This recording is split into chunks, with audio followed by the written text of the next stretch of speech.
You can win the argument and lose your wife. You can prove the fact. You can expose the exaggeration. You can show that she also did something wrong. And you can correct every word she said. And at the end, she can still feel less loved, less safe, and less willing to try again. If every serious conversation becomes an argument, this video is for you. And in a few minutes, I'll give you the exact sentence that turns an argument into a repair attempt. Now, most men enter conflict with the wrong goal. They think the goal is accuracy. She said, I never help. That's false. I helped yesterday. She said, I don't care. That's false. I work hard for this family. She said, every conversation becomes a fight. That's false. She starts half of them. Now, you might be right about the facts, but marriage conflict is rarely healed by fact-checking the first emotional sentence.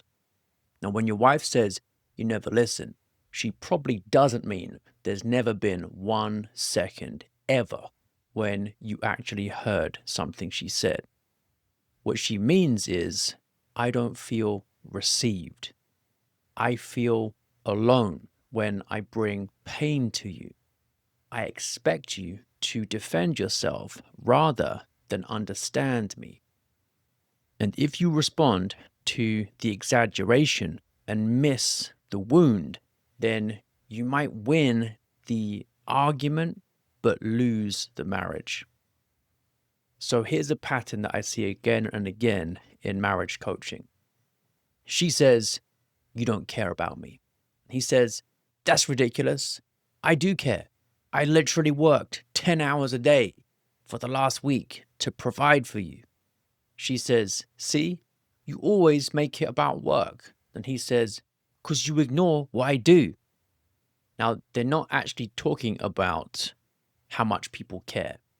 They're fighting about whether work counts as love.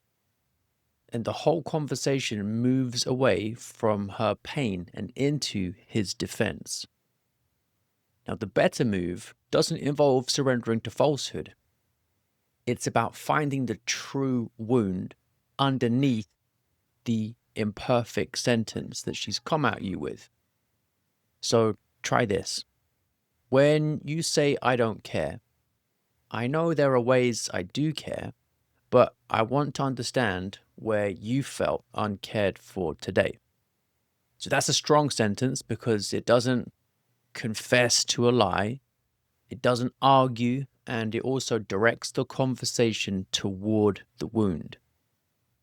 Now, the man who must correct every exaggeration is usually not seeking truth. He's seeking emotional safety for himself. He feels accused, so he prosecutes. But your job in that moment isn't to become a lawyer.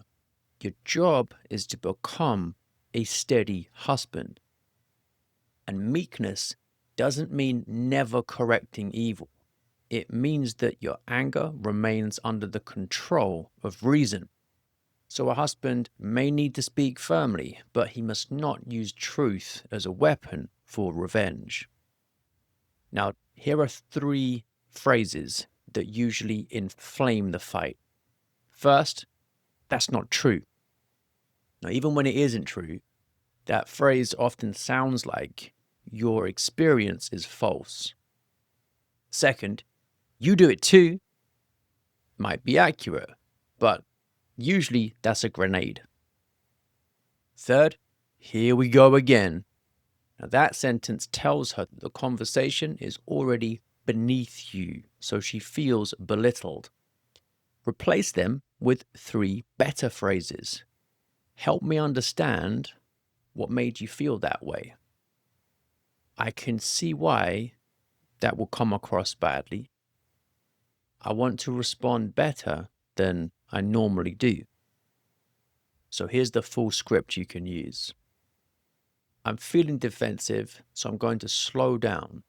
I don't want to win this argument and miss what you're actually saying. Tell me the main thing you want me to understand, and I'll try to hear it properly before I respond. So this doesn't make you feel weak. It actually shows that you are governing yourself. And a man who can't govern his tongue can't govern his home. But what if she keeps attacking him? You stay calm and you set a boundary without punishing her. You can say, I want to hear you, but I won't keep going if we are insulting each other. I'm going to take 10 minutes, then I'll come back and we can try again when we're both ready to speak respectfully. Then actually come back. Many men take a break and just disappear. And that teaches her that space actually means abandonment. A real break needs a return. Now, meekness governs anger according to reason. The meek man doesn't explode. He also doesn't avoid every hard truth. He brings strength under the rule of charity. So in an argument, ask yourself, am I trying to restore union or am I trying to defeat her? If you defeat your wife, you will still go to bed beside the woman you defeated. And that's not really a victory.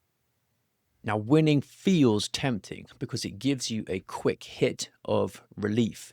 You feel accused, you produce evidence, and for a moment your nervous system says, good, I'm safe again. But she isn't safer.